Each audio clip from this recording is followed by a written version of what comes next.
Bonjour à tous, bienvenue dans le update. Putain, je sais jamais, mais 14 ou 15. Mais voilà, aujourd'hui je fais un nouvel update pour vous dire environ mon rendu. Donc voilà, cette semaine j'ai fait ma première vente en début de semaine. Puis là, je travaillais sur un nouveau site. Puis là, j'ai eu un call avec un gars qui a environ généré 3 millions de dollars sur le marché québécois. Puis pour ceux qui se demandent comment je fais, ben faut juste que vous portez vos couilles puis écrivez au plus de monde qui font du dropshipping possible. C'est ça que je fais. Puis voilà, juste trouvez-vous pas des excuses. Puis tu fais juste écrire à tout le monde, il y en a qui va te répondre. Puis tu peux.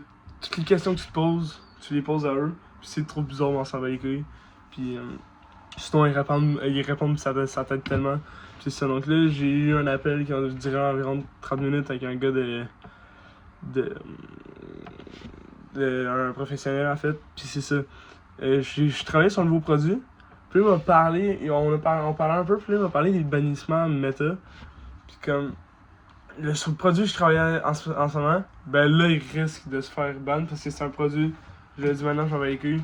C'est un collier anti-nicotine que je travaille dessus, puis voilà, ben ça respecte pas vraiment les règles Meta. Puis je vais pas me faire ban. Puis aussi, c'est très important, dans l'admin, j'ai aussi appris ça. Faut que tu te rajoutes une deuxième personne sur ton gestionnaire de publicité Meta Business Suite. Faut que tu rajoutes une autre personne parce que si je me fais ban, moi directement, ben là j'ai rajouté le compte d'une autre personne, d'un parent, ou tu peux faire avec des amis, n'importe qui. Mais ça, j'ai rajouté un autre compte des parents, puis il y a le mien de base. Donc si je me fais ban moi, il y aura j'aurai un autre compte en backup. Puis voilà, ben il faut vraiment faire attention à ça parce que si t'as pas d'autres comptes de scope, tu fais ban de là, t'es cook pis tu peux rien faire. Ça serait fucking chiant donc.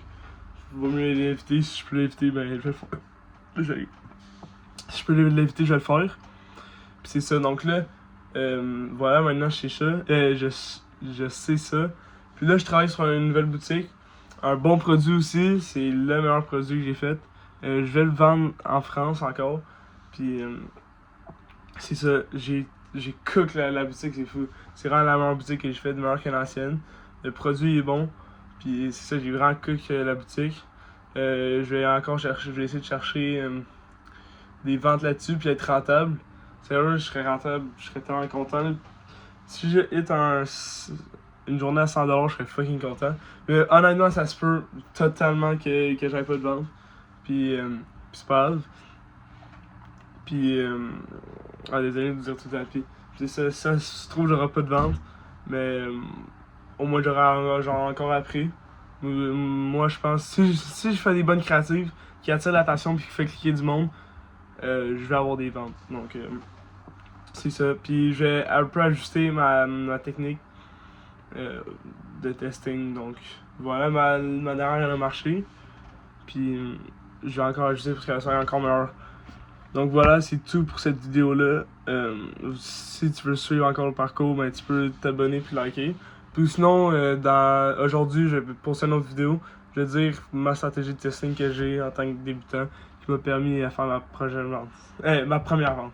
Donc voilà, merci d'avoir écouté, à la prochaine vidéo.